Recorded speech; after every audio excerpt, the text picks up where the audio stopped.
Okay na, kumagat na. Yan, alam niyo yung trabaho na to. Ito ay kung dapat kung naniniwala ka sa Diyos, saan mo lang ito gagawin. Kasi just in case malaglag yung mga nakakalang na yan, may anghel na sasalo sa'yo. Diba? Yan, gaganyan lang.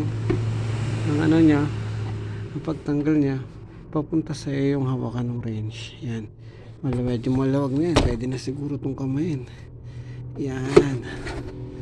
Okay.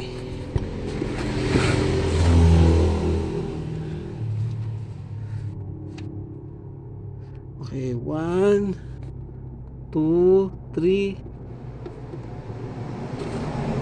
Okay, go.